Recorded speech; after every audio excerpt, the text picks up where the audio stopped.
পৰিচালনা সমিতিৰ নিমন্ত্ৰণী চিঠি মৰ্মে যিসকলে আহি আজি এই পবিত্ৰ অনুষ্ঠানত অংশগ্ৰহণ কৰিছে আপোনালোক প্ৰত্যেকেই নিজকে পৰম ভাগ্যৱান বুলি ভাবিব। আমাৰ ভাগৱতত উল্লেখ আছে জীৱনৰ যিটো মুহূৰ্তত যিটো দিনত আমি সাধুৰ সংগত বহি ঈশ্বৰৰ কথা শ্ৰৱণ কীৰ্তন কৰিম সেই দিনাখন আমাৰ জন্ম জন্মান্তৰ কাৰণে পুণ্য সঞ্চিত হ'ব। উপজয় পুণ্য পাপ হুৱে দূৰ মিলে মহামুখ্য সুখ প্ৰচুৰ। অৰ্থাৎ আমি ভগৱন্তৰ কথা শুনি আমাৰ মনৰ পাপবিলাক যেতিয়া দূৰ কৰিব পাৰিম তেতিয়াহে আমি মনে বিচৰা সুখটো ভগৱানৰ পৰা লাভ কৰিব পাৰিম। সেইকাৰণে এনেকুৱা অনুষ্ঠানলৈ আমি 10 বন কাটি কৰি আহিব লাগে। মহাপুৰুষ মাধৱদেৱে ঘোষাত লিখিছে তোমাৰ গুণৰ মহিমা দেখিয়া আন যত কাম দূৰতে তেজিয়া থৈলো। আজি যিসকলে ইয়ালৈকে আহিছে প্ৰত্যেকৰে নিজৰ বিষয়ৰ কাম আছে, দায়িত্ব আছে, পাৰিবাৰিক চিন্তা ভাৱনা আছে, কিন্তু সব ত্যাগ কৰি আজি আপোনালোকে ইয়াত সমবেত হৈ ঈশ্বৰৰ কথা শুনাৰ লগে লগে আমাৰ জন্ম জন্মান্তৰ কাৰণে পুণ্য সঞ্চয় হ'ব। আন কামত আমি জন্মৰ পৰা আজিৰ তাৰিখলৈকে আন কামত যিমানবিলাক সময় খৰচ কৰিলোঁ সেইবোৰ বৃথা গ'ল বুলি কৈছে। আন কৰ্মে লগাইলে যতে ক সিও হুৱে বৃথা জনমো বৃথা হুৱে নুশুনয় কৃষ্ণ কথা। আমাৰ জন্মটো বৃথা হৈ যাব যদি কৃষ্ণ কথা শুনাৰ পৰা আমি নিজক আঁতৰাই ৰাখোঁ। এই ভাগৱত কিয়নো শুনিব লাগে, কিয় পঢ়িব লাগে, এই সম্পৰ্কে ভাগৱততে উল্লেখ আছে। আক শুনি বন্ধ্যা নাৰী পুত্ৰ হুৱে গুণৱন্ত দুৰ্জন সজন হুৱে দুখী ধনৱন্ত। ভাগৱত শুনিলে বন্ধ্যা নাৰীয়ে সুযোগ্য সন্তান পোৱাৰ যোগ্যতা লাভ কৰিব পাৰে, দুষ্ট মানুহ শান্ত হৈ যায় আৰু দুখীয়া মানুহ ধনী হৈ যায়। সেইকাৰণে মহাপুৰুষ শংকৰদেৱে সমস্ত জীৱশ্ৰেষ্ঠ মানুহৰ প্ৰতি আহ্বান জনাই থৈ গৈছে কি বুলি, কিন্তু আগে প্ৰথমত মহাশাস্ত্ৰ ভাগৱত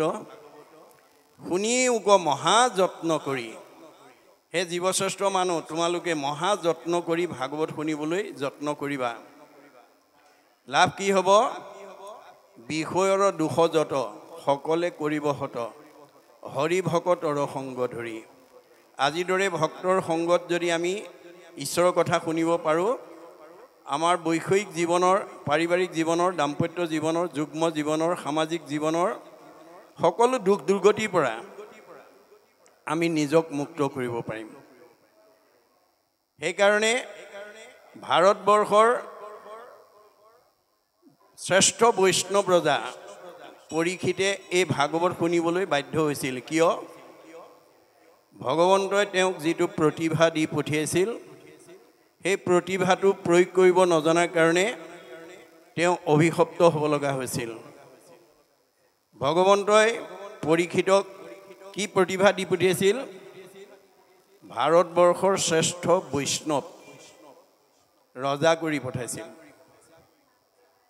বৈষ্ণৱৰ বৈশিষ্ট্য হৈছে সাধুৰ সেৱা, নাম ধৰ্ম কৰিবেক সাৰ, বৈষ্ণৱ বোলয় এহি তত্ত্ব আছে যাৰ। এই গুণবিশিষ্ট ব্যক্তি ডেকা ল'ৰাই হওক বা গাভৰু ছোৱালীয়ে হওক, বোৱাৰীয়ে হওক বা জীয়াৰীয়ে হওক, বাল্যই হওক বা বৃদ্ধই হওক, যাৰ গাত এই গুণটো আছে তেওঁ বৈষ্ণৱ বুলি শাস্ত্ৰই সিদ্ধান্ত দিছে। বৈষ্ণৱৰ দ্বিতীয় বৈশিষ্ট্য হৈছে বিঠা বাক্য নুবুলিব নামাতিব মিছা, কৃষ্ণ কথা শুনিবলৈ কৰিবেক ইচ্ছা। বৈষ্ণৱ গুণসম্পন্ন ব্যক্তিয়ে দৈনন্দিন জীৱনত গ্ৰাম্য কথা, বিষয়ৰ কথা, সুখ ভোগৰ কথা, ধন টকা পইচাৰ কথাত গুৰুত্ব নিদিয়ে। কিহৰ ওপৰত গুৰুত্ব দিয়ে কৃষ্ণ কথা কেনেকৈ শুনিবলৈ পাওঁ আৰু বৈষ্ণৱৰ বৈশিষ্ট্য কি আছিল নকৰিব প্ৰাণী হিংসা মনে একোজন সদায়ে চিন্তিব মাত্ৰ কৃষ্ণৰ চৰণ বৈষ্ণৱ গুণসম্পন্ন ব্যক্তিয়ে কেতিয়াও প্ৰাণী হিংসা নকৰে কিয়নো তেওঁ জানে যত দেখা ভূত প্ৰাণী সবা হাকে বিষ্ণু মানি হিংসা এৰি কৰা উপকাৰ ভগৱন্ত সকলোতে আত্মাৰূপে আছে কৰ্মফলে বিভিন্ন ৰূপত আছে কুকুৰ চিগাৰল গদৰ্ভৰু আত্মাৰাম পাৰিলে আমি কাৰোবাক উপকাৰ কৰিব লাগে পৰোপকাৰায় পুণ্যম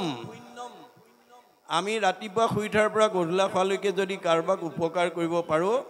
আমাৰ পুণ্য হ'ব পুণ্য হ'লে আমি জীৱনত সুখ ভোগ কৰিব পাৰিম উন্নতি হ'ব আৰু আমাৰ জীৱ সদ্গতি লাভ কৰিব পাপায় পৰপীড়নম আমি যদি কাৰোবাক হিংসা কৰোঁ আমাৰ পাপ হ'ব পাপ হ'লে আমাৰ জীৱনলৈ দুখ দুৰ্গতি নামি আহিব আৰু আমাৰ জীৱ আত্মঘাতী হ'ব অৰ্থাৎ তললৈ গুচি যাব লাগিব সেইকাৰণে ভগৱন্তই আমাক এই শৰীৰটো দি পঠিয়াইছে কিয় পৰোপকাৰায় ইদম শৰীৰম আমাক জীৱশ্ৰেষ্ঠ মানুহ কৰি পঠিয়াইছে চাৰিমুঠি জীৱৰ ভিতৰত আমাৰ মানুহেই হৈছে সৰ্বশ্ৰেষ্ঠ মনুষ্যৰ জন্ম সবা হান্তে শ্ৰেষ্ঠ আছে দিব্য জ্ঞান পায় আমাৰ এটা জ্ঞান আছে যিটো ইতৰ প্ৰাণী নাই এই দিব্য জ্ঞানৰ সৌজন্যত আমি আজিৰ দৰে অনুষ্ঠানলৈ আহি সংগবদ্ধভাৱে বহি ঈশ্বৰৰ কথা শুনিব পৰা অধিকাৰ আমাৰ মানুহৰ বাদে আন জীৱৰ নাই আৰু আমাৰ পৰৰ উপকাৰ কৰিবৰ কাৰণে আজি যদিও 4 দিনীয়া কাৰ্যসূচীৰে শ্ৰী শ্ৰী ফুলনি থানত ষষ্ঠবিংশতিতম ভাগৱত পাঠ ব্যাখ্যা অনুষ্ঠান অনুষ্ঠিত কৰিছে বুলি আমি সামগ্ৰিকভাৱে কৈছোঁ কিন্তু বেদে কৈছে ভগৱানে কৈছে ভাগৱতে কৈছে নহয় পৰিচালনা সমিতি উদ্যোক্তাসকলে এই 4 দিনীয়া কাৰ্যসূচীৰে শ্ৰী শ্ৰী ফুলনি থানত কলিৰ যজ্ঞ অনুষ্ঠিত কৰিছে এটো কলিৰ যজ্ঞ বুলি কৈছে আমি ভাগৱত পাঠ ব্যাখ্যা অনুষ্ঠান বুলি কৈছোঁ বেদে কৈছে নহয় এটো কলিৰ যজ্ঞ মুত চিত্ত দিয়া যিটো কৰৈ কৰ্ম ধৰ্ম তাৰ নাম যজ্ঞ সখী কইলো ইটো মৰ্ম এটো কলিৰ যজ্ঞ বুলি ভগৱন্তই উদ্ধৱক যাবৰ সময়ত কৈ থৈ গৈছে এই যজ্ঞস্থলীলৈ আমন্ত্ৰিত অতিথিবৰ্গ সেৱা শুশ্ৰূষা কৰিবৰ কাৰণে যিসকল যুৱক যুৱতী ডেকা গাভৰু বাপ আয়ে আহি স্ব ইচ্ছাই ইয়াত সহায় কৰি আছে কোনোবাই ভকতক মাতি আনি বহুৱাইছে কোনোবাই চাহ একাপ দিছে কোনোবাই তামোল এখন দিছে কোনোবাই মাত এষাৰ মাতিছে যোনে যেনেকৈ পাৰে এই ভক্তসকলক যদি এটা শুশ্ৰূষা কৰিব পাৰে তেতিয়াহ'লে অক্ষয় পুণ্য অৰ্জন হ'ব কাৰণ অনুষ্ঠান এটাৰ সৰ্বাংগীন উন্নতিৰ কাৰণে যদি আমি কায়িক মানসিক বৌদ্ধিক আৰ্থিকভাৱে ত্যাগ স্বীকাৰ কৰি এটা খোজ আগবঢ়াব পাৰোঁ তাৰ প্ৰতিটো খোজৰ মূল্য হ'ব পদে পদে অশ্বমেধ ফলং প্ৰাপ্নতি নিত্যস্য মই সেইকাৰণে সকলো বাপ বৈষ্ণৱ আই মাতৃ যুৱক যুৱতীসকলক আহ্বান জনাইছোঁ বেদৰ ভাষাৰে যে আপোনালোকে অনাগত দিনতো এনে অনুষ্ঠান আদি হ'লে যাতে মই অকণমান সহায় কৰি দিব পাৰোঁ তাৰ মনোবৃত্তি লৈ যদি আহে তেতিয়াহ'লে আমাৰ এই যজ্ঞ সুন্দৰভাৱে পূৰ্ণাংগ হৈ যাব আৰু আপুনি যি ত্যাগ কৰিব সেইটো হ'ব আপোনালোকৰ কাৰণে অক্ষয় পুণ্য গতিকে এই তথ্য বুজি আমি যাতে আজিৰ দৰে পবিত্ৰ অনুষ্ঠানত অংশগ্ৰহণ কৰি জন্ম জন্মান্তৰ কাৰণে আমি যাতে পুণ্য সঞ্চয় কৰিব পাৰোঁ তাৰ কাৰণে গুৰুত্ব দিব লাগিব ভগৱন্ত যুগে যুগে অৱতাৰ হৈ আছে হৈ থাকিব তেওঁ কি কাৰণে হয় গীতাত কৈছে যদা যদা হি ধৰ্মস্য গ্লানি ভৱতি ভাৰত অদ্ভুত স্থানম অধৰ্মস্য তদাত্মানম সৃজমহম পৰিত্ৰাণায় সাধুনাম বিনাশায় চ দুষ্কৃতম ধৰ্ম সংস্থাপনাৰ্থে সম্ভৱামি যুগে যুগে যুগে যুগে অৱতাৰ হৈ আছে হৈ থাকিব উদ্দেশ্য দুষ্টক দমন শান্তক পালন দুষ্কৃতি বিনাশ সংস্কৃতি প্ৰতিষ্ঠা এই কাৰণে আহি আছে আহি থাকিব তেওঁ প্ৰধানকৈ চাৰিটা ৰূপত পৃথিৱীলৈ আহে ক'ৰ পৰা আহে অপপ্ৰঞ্চে প্ৰপঞ্চে অৱতৰণং অৱতাৰ অপপ্ৰঞ্চ অৰ্থাৎ বৈকুণ্ঠৰ পৰা এই প্ৰপঞ্চ মায়া সংসাৰলৈ নামি অহা অৱস্থাটোকে অৱতাৰবাদ বুলি কোৱা হয় ভগৱন্ত প্ৰধানকৈ চাৰিটা ৰূপত আহে প্ৰধানকৈ কেতিয়াবা পূৰ্ণ অৱতাৰত আহে কেতিয়াবা অংশ অৱতাৰত আহে কেতিয়াবা কলা অৱতাৰত আহে আৰু কেতিয়াবা বিভূতি অৱতাৰত আহে 100 ভাগৰ 100 অংশ মহিমাযুক্ত হৈ যেতিয়া পৃথিৱীলৈ আহে সেই অৱতাৰটো কয় পূৰ্ণ অৱতাৰ যেতিয়া 4 ভাগৰ 1 অংশ মহিমাযুক্ত হৈ আহে সেই অৱতাৰটো কয় অংশ অৱতাৰ যেতিয়া 16 ভাগৰ 1 অংশ মহিমাযুক্ত হৈ আহে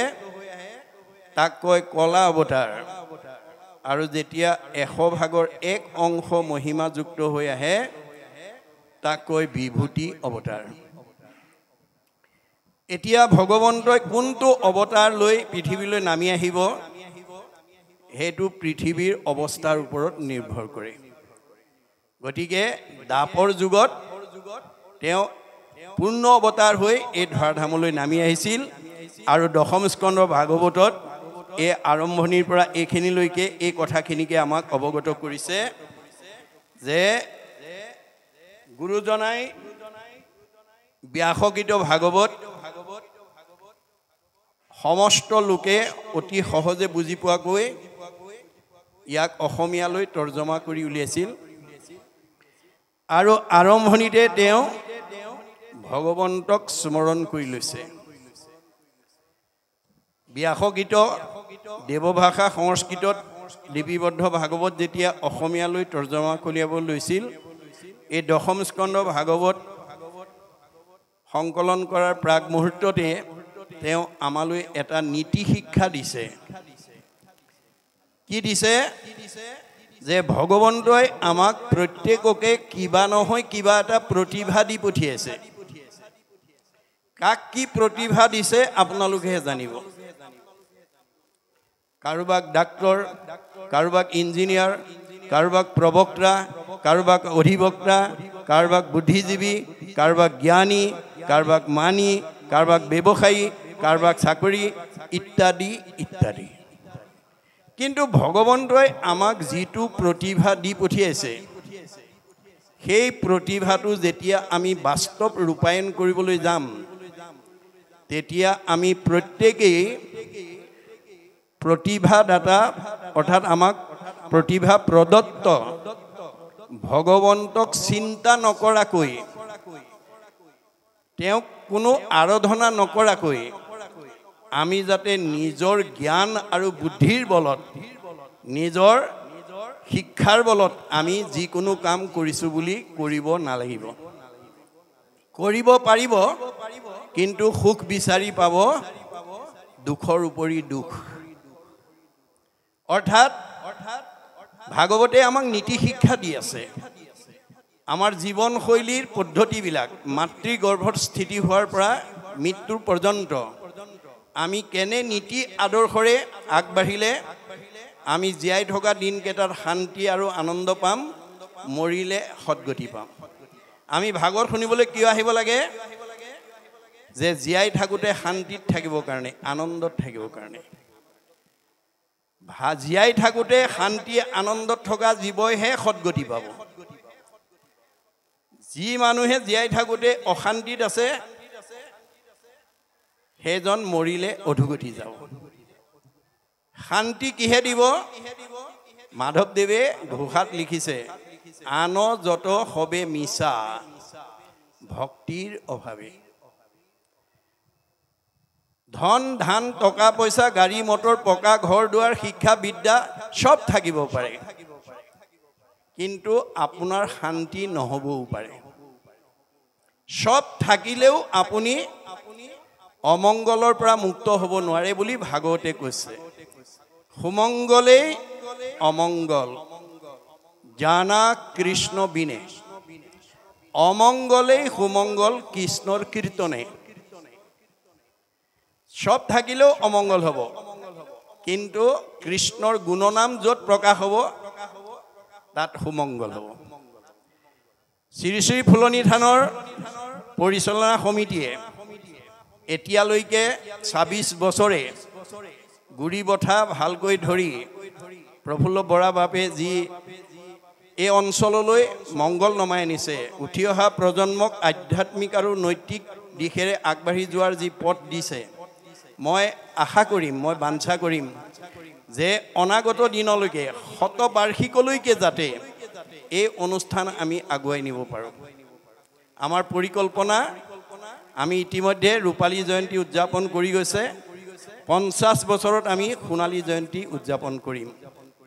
60 বছৰত আমি জাকজমকতাৰে হীৰক জয়ন্তী উদযাপন কৰিম 75 বছৰত ভৰি দিলে আমি মহাৰজত জয়ন্তী উদযাপন কৰিম আৰু 100 বছৰত ভৰি দিলে আমি শতবাৰ্ষিকী জাকজমকতাৰে উদযাপন কৰিম আজিৰ উদ্যোক্তাসকলক ঈশ্বৰে নকৰক হয়তো শতবাৰ্ষিকলৈকে সকলোকে সময়ে হয়তো নাৰাখিবও পাৰে কিন্তু যিসকলৰ প্ৰচেষ্টাত এই অনুষ্ঠান থন ধৰি উঠিল এটো যদি অব্যাহত ৰাখিব পৰা যায় তেতিয়াহ'লে নাৰায়ণপুৰ শ্ৰী শ্ৰী ফুলনি থানৰ এলেকাত অনাগত দিনত কোনো বেয়া জীৱ ইয়ালৈকে আহিব নোৱাৰিব ককাই ভাইৰ লগত মনোমালিন্য ঘটি থকা শাহু বোৱাৰীৰ লগত মনোমালিন্য ঘটি থকা সীমা ঘৰীয়াৰ লগত হিংসা খেয়াল কৰি থকা সমাজৰ লগত মানে হিংসা খেয়াল কৰি থকা কোনো জীৱ ইয়ালৈকে আহিব নোৱাৰিব মনত ৰাখিব কথাটো পোহৰৰ ওচৰলৈ যেনেকৈ আন্ধাৰ আহিব নোৱাৰাটো বিজ্ঞানসন্মত সত্য বাস্তৱ সত্য ইউনিভাৰ্চেল ট্ৰুথ ভাগৱত সৰ্ব বেদান্তৰ সাৰ ভাগৱত শাস্ত্ৰ যিখন গাঁৱত যিখন সমাজত যিটো নামঘৰত যিটো পৰিয়ালত অনুষ্ঠিত বছৰত এবাৰো অনুষ্ঠিত হৈ থাকিব পাৰে সেইখন ঘৰলৈ সেইটো সমাজলৈ সেইটো পৰিৱেশলৈ কোনো বেয়া জীৱ আহিব নোৱাৰে আৰু ইতিমধ্যে যদি আহিছে সেইখিনি সংস্কাৰ হৈ যাব মলি কাপোৰত মলি গুচাবলৈ যেনেকৈ চাবোন চাৰ্ফ ব্যৱহাৰ কৰিব লাগে আমাৰ মনৰ মলিনতা কুসংস্কাৰ অন্ধবিশ্বাস এইবিলাকৰ পৰা মুক্ত হ'বলৈ ভাগৱত শুনিব লাগে ভাগৱত নুশুনা জীৱ কেতিয়াও সংস্কাৰ হ'ব নোৱাৰে মনত ৰাখিব কথাটো গতিকে মই আশা কৰিম প্ৰত্যেকখন ঘৰতে প্ৰত্যেকখন মহাপুৰুষৰ অৱদান অমূল্য অৱদান নামঘৰতে প্ৰত্যেকখন এনেকৈ থান মানে সত্ৰতে আমি যাতে ভাগৱত বছৰত এবাৰ হ'লেও আলোচনা কৰিব পৰা পৰিৱেশ আমি সৃষ্টি কৰিব পাৰোঁ কাৰণ ভাগৱতৰ বিনে এতিয়া উঠি অহা প্ৰজন্ম সমাজক সংস্কাৰ নকৰিলে আৰু বিকল্প নাই এই কথা যুগে যুগে ভগৱন্ত অৱতাৰ হৈ কৈ আছে আৰু কৈ থাকিব গতিকে এতিয়া তেওঁ আমাক প্ৰথম এটা নিদৰ্শন দিছে জয় নম মাধৱ যাদৱ জনাৰ্দন জয় হৃষিকেশ সদাশিৱ সনাতন প্ৰণত তাৰণ নাৰায়ণ নিৰাকাৰ কৃষ্ণৰ চৰণে কোটি কোটি নমস্কাৰ ভাগৱত দশম স্কন্ধ আদি ভাগটো প্ৰণয়ন কৰাৰ সংকলন কৰাৰ প্ৰাক মুহূৰ্ততে তেওঁ ভগৱন্তক প্ৰাৰ্থনা জনাই লৈছে অৰ্থাৎ আমাৰ জ্ঞান বুদ্ধি প্ৰতিভাবিলাক ভগৱন্তই দিয়ে ভগৱন্তৰ প্ৰতিভাবিলাক আমি প্ৰয়োগ কৰিবলৈ যাওঁতে যদি তেওঁক চিন্তা নকৰাকৈ কৰোঁ তেতিয়াহ'লে আমাৰ মনৰ কামনা পূৰণ নহ'ব আমি যিকোনো কৰ্ম এটা কৰোঁতে যিকোনো এটা ঠাইলৈ যাত্ৰা কৰি ওলাওঁতে আমাৰ প্ৰত্যেকৰে এটা লক্ষ্য বা উদ্দেশ্য থাকে আমি কৰবালৈ যাত্ৰা কৰি ওলাওঁতে আমাৰ প্ৰত্যেকৰে নিজৰ এটা লক্ষ্য বা উদ্দেশ্য থাকে কোনো এটা কাম কৰোঁতে আমাৰ এটা কামনা বা বাসনা জড়িত হৈ থাকে কামনা বাসনা নথকা কোনো কাম কোনোৱেও কেতিয়াও নকৰে আৰু নকৰিব লক্ষ্য আৰু উদ্দেশ্য নথকা কোনো ঠাইলৈ কোনো লোকে যাত্ৰা নকৰে বা নকৰিব গতিকে আমাৰ লক্ষ্য আৰু উদ্দেশ্য আমাৰ কামনা আৰু বাসনা কোনে পূৰণ কৰিব ভগৱন্তই কৈছে মই কৰিম মই পূৰ্ণ কাম তোমালোক অকাম মই স্বতন্ত্ৰ তোমালোক পৰতন্ত্ৰ আমি বহুত দিনৰ পৰা ক'ৰবাত যাম বুলি ভাবি থাকিলেও নিৰ্দিষ্ট দিনা যাব নোৱাৰিবও পাৰোঁ যদি ভগৱানে যাব নিদিয়ে খাম বুলি বাঢ়ি লোৱা ভাত কাঁহীও খাবলৈ নাপাব পাৰে যদি ভগৱন্তই খাব নিদিয়ে শুম বোলা বিচনাখনতো শুবলৈ নাপাব পাৰে যদি ভগৱানে শুব নিদিয়ে গতিকে তেওঁ স্বতন্ত্ৰ আমি পৰতন্ত্ৰ তেওঁ পূৰ্ণ কাম আমি অকাম গতিকে সকলো কামনা সকলো কৰ্মৰ আগতে যাতে তেওঁ অৰ্পণ কৰি কৰ্ম কৰাৰ আদৰ্শটো আমাক ভাগৱতৰ মাজেদি মহাপুৰুষ গুৰুজনাই দিছে যত ধৰ্ম কৰ্ম কৰা কৃষ্ণত অৰ্পণ তেবে অপ্ৰয়াসে সিজিবেক প্ৰয়োজন আপোনাৰ মনৰ কামনা ভগৱন্তই পূৰণ কৰিব কিন্তু মই কৰিছোঁ বুলি নাভাবিব মই নিমিত্ত হৃদয়স্থিত হুয়া তুমি যেন কৰাই বাহা স্বামী হৃষিকেশ কৰিব তেনয় আপোনাৰ মোৰ হৃদয়ত থাকি তেওঁ যিটো কৰাব আমি সেইটোহে কৰিম আমি মাত্ৰ নিমিত্ত কৰাই তেওঁ এই কথা বুজি যদি আমি কৰ্মত অগ্ৰগতি হওঁ আমাক কোনো বাহ্যিক বিনাশী সম্পদৰ মায়া মোহে শিক্ষা বিদ্যাই ধন টকা পইচাই আমাৰ মনলৈ অহংকাৰ ভাৱ আনিব নোৱাৰিব মনত ৰাখিব ভাগৱত সেইকাৰণেই শুনিবলৈ আহিব লাগে যে ভগৱন্তৰ প্ৰদত্ত যে আমাৰ জাতি বিদ্যা ধন ঐশ্বৰ্য সম্পত্তি মায়া মোহে আমাক যাতে কোনো কালে বিপথে নিব লগা নহয় আমাক স্বাভাৱিকতে পাঁচটা অহংকাৰে ভকতিৰ পথৰ পৰা আমাক অঁতৰাই লৈ গুচি যায় কি অহংকাৰ বেদত কৈছে জাতি বিদ্যা মহতঞ্চ ৰূপ যৌৱনম এব চ যত স্তুতি বৰ্ধেত পঞ্চতৈ ভক্তি কন্তকঃ এই পাঁচটা ভাৱে যদি ডেকা ল'ৰাই হওক গাভৰু ছোৱালীয়ে হওক বোৱাৰীয়ে হওক শাহুৱে হওক পিতৃয়ে হওক মাতৃয়ে হওক কাৰোবাৰ মনত যদি এই পাঁচটা বেয়া ভাৱে অৱস্থান কৰে তেওঁ কেতিয়াও ভকতি কৰিব নোৱাৰিব মই উচ্চ জাতিৰ মানুহ বুলি যদি কোনোবাই জাতিক লৈ গৰ্ব কৰে তেওঁ সাধাৰণ মানুহৰ লগত ভক্তি কৰিব নোৱাৰিব বহি মই গাঁওখনৰ ভিতৰত সমাজখনৰ ভিতৰত অঞ্চলটোৰ ভিতৰত মোৰ সমান ডিগ্ৰীধাৰী মানুহ আৰু দ্বিতীয় নাই এই বুলি পুথিগত ডিগ্ৰীক লৈ যদি কোনোবাই অহংকাৰ কৰে সেই ব্যক্তিয়ে কেতিয়াও আজিৰ দৰে অনুষ্ঠানত আহি ভকতি কৰিব নোৱাৰিব মহতঞ্চ মোতকৈ মানে ধনী মানুহ আৰু দ্বিতীয় নাই আমাৰ গাঁওখনত সমাজখনত পৰিৱেশত এই বুলি যদি পাৰ্থিৱ ধন ঐশ্বৰ্যক লৈ যদি কোনোবাই অহংকাৰ কৰে সেই লোকে কেতিয়াও আজিৰ দৰে অনুষ্ঠানলৈ আহি ভকতি কৰিব নোৱাৰিব ৰূপ চেহেৰা ভাল হ'লেও আমাৰ কিছুমান মানুহে অহংকাৰ কৰে বগা চগা দেখিবলৈ ধুনীয়া হ'লে ক'লা মানুহৰ ফালে নাচায় তেনেকুৱা স্বভাৱ আছে যদি এৰিব আপোনাৰ সুন্দৰক বান্দৰ কৰিবলৈ ভগৱানৰ বেছি সময় নালাগে কাৰণ আপুনি সৌন্দৰ্যটো পূৰ্বজন্মৰ সাধনাৰ ওপৰত পাইছে আমাৰ কৰ্মফল তিনিটা প্ৰাৰব্ধ আৰব্ধ অনাৰব্ধ আপুনি এই যুগত এই স্থানত আপুনি এজনী ধুনীয়া ছোৱালী ধুনীয়া বোৱাৰী ধুনীয়া মাইকী মানুহ ধুনীয়া এজন ডেকা ল'ৰা ধুনীয়া এজন মতা মানুহ হৈ জন্ম ল'বৰ কাৰণে আপুনি ভগৱানৰ ওচৰত প্ৰাৰব্ধ কালত আৰাধনা কৰিছিল সাধনা কৰিছিল যাৰ কাৰণে আপোনাক এই জন্মত ধুনীয়া কৰি পঠিয়াই দিছে ভাগৱত নুশুনাৰ কাৰণে এই কথা নুবুজি যদি আপুনি ৰূপক লৈ সৌন্দৰ্যক লৈ সুন্দৰক লৈ যদি অহংকাৰ কৰে আপোনাক বান্দৰ কৰিবলৈ ভগৱানৰ বেছি সময় নালাগে আপুনি মইনো কোন ভগৱন্তৰ পৰম প্ৰিয় বৈষ্ণৱ নাৰদকো এদিন বান্দৰ কৰি পেলাইছিল বৈকুণ্ঠত এদিন গৈ সংলাপ কৰি থাকোঁতে নাৰদে প্ৰসংগক্ৰমে কৈছিল প্ৰভু মোৰ সমান সুন্দৰ ব্যক্তিৰ মৰ্ত্যত আৰু দ্বিতীয় নাই কৃষ্ণই মিচিককৈ হাঁহি মাৰি ক'লে নাৰদ মোৰ আগতে এই কথা যি ক'লা আনৰ আগত নক'বা নাৰদে মনে মনে থাকিলে কিন্তু বৈকুণ্ঠৰ পৰা নামি অহাৰ লগে লগে তেওঁ পুনৰ আগৰ ভাৱটো আকৌ জাগ্ৰত হৈ গ'ল মই ধুনীয়া সেইটো কথা ক'লেও অপৰাধ হয়নে পুনৰ অহংকাৰ ভাৱটো তেওঁ আহি গ'ল ভগৱন্ত সকলোৰে হৃদয়তে আছে সমস্ত ভূতৰে মই আছোঁ হৃদয়ত কোনে কি ভাবে চব জানে তেওঁ এওঁ পুনৰ অহংকাৰ হ'ল এই অহংকাৰটো যদি মই সংস্কাৰ কৰি নিদিওঁ অনাগত দিনত এই অহংকাৰে এওঁক সমাজৰ পৰা আঁতৰাই লৈ যাব সমাজৰ অপ্ৰিয় হৈ যাব গতিকে পৰম ভকতক পৰম বৈষ্ণৱক কেতিয়াও ভগৱন্তই বিপথে যোৱাটো নিবিচাৰে ভগৱন্ত ভকত বৈষ্ণৱ তেওঁ নিজতকৈও প্ৰিয় গতিকে নাৰদক সংস্কাৰ কৰাৰ উদ্দেশ্যে তেওঁ গৈ থকা বাটতে যুগবলে এখন স্বয়ম্বৰ পাতি দিলে আৰু স্বয়ম্বৰৰ কন্যাগৰাকী বিশ্ব সুন্দৰী তেওঁ সুন্দৰকহে মালা পিন্ধাব কথাটো নাৰদৰ কাণত পৰাৰ লগে লগে নাৰদে ভাবিলে মোতকৈতো সুন্দৰ ব্যক্তি দ্বিতীয় নাই এইগৰাকীক ময়ে লাভ কৰা হওক এই বুলি স্বয়ম্বৰৰ প্ৰথম আসনখনতে গৈ নাৰদ বহিছে কাষতে গন্ধৰ্ববিলাক দেৱতাবিলাকৰ ভিতৰত ধুনীয়া তাৰপিছত অন্যান্য ৰজা মহাৰজাবিলাক বহিছে কইনাই যেতিয়া মালালৈ ওলাই আহিছে নাৰদে ভাবিলে মোৰ ডিঙিতটো আজি সোমাবই আৰু মোতকেতো সুন্দৰ ব্যক্তি কোনো নাই কইনা আহি ওচৰ পোৱাৰ লগে লগে মূৰটো যেতিয়া আগবঢ়াই দিছে কইনাই তেওঁলৈ চাই কটাক্ষ দৃষ্টিৰে যেতিয়া আগবাঢ়ি গুচি গৈছে তেতিয়া গন্ধৰ্বজনক সুধিছে কি হ'ল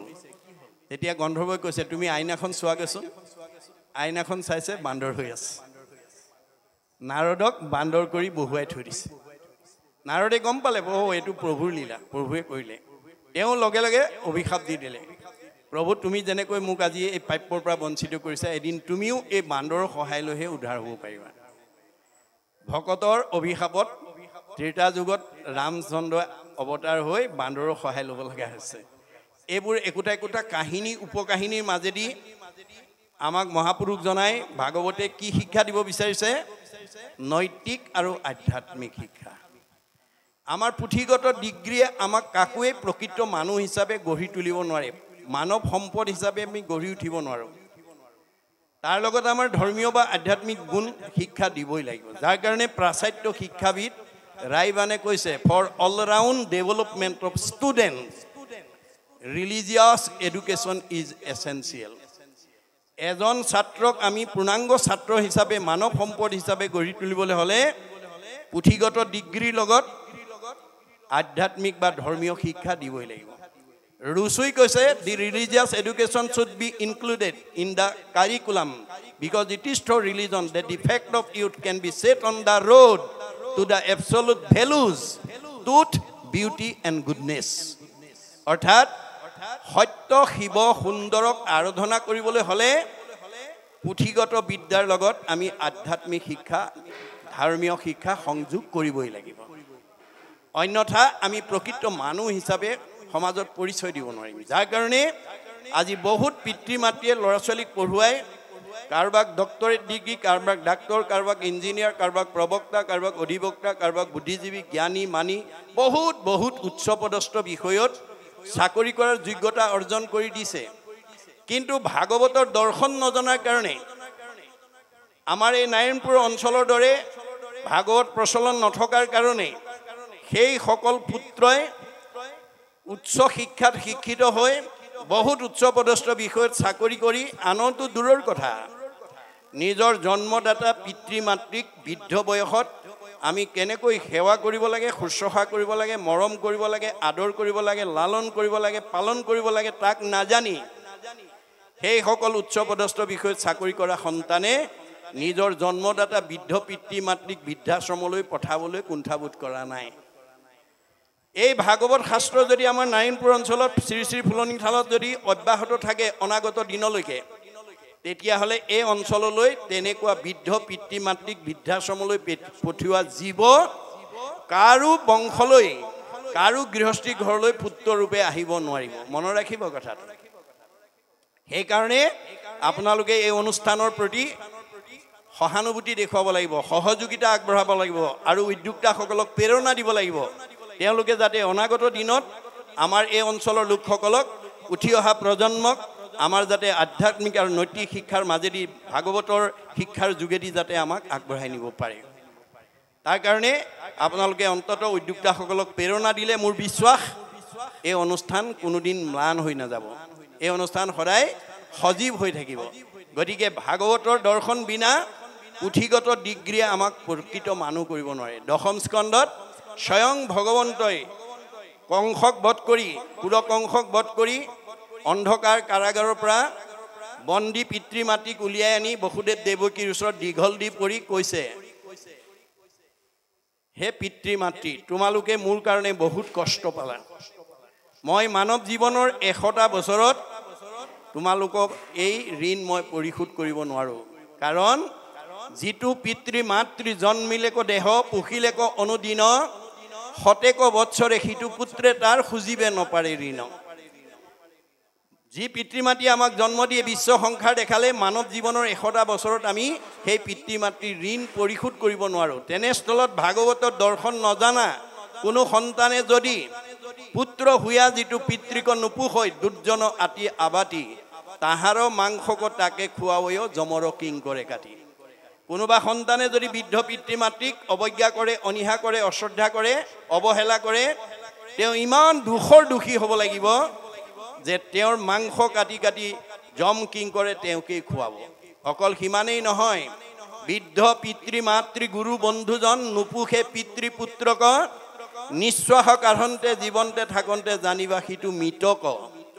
কোনোবা ল'ৰা ছোৱালীয়ে যদি বৃদ্ধ পিতৃ মাতৃক অৱজ্ঞা অনীহা কৰে তেওঁ ইমান দুখৰ হ'ব লাগিব, তেওঁ যদিও উশাহ নিশালৈ জীয়াই আছে জীয়াতেই তেওঁ মৰা বুলি ভাগৱতে কৈছে, ভগৱন্তই কৈছে।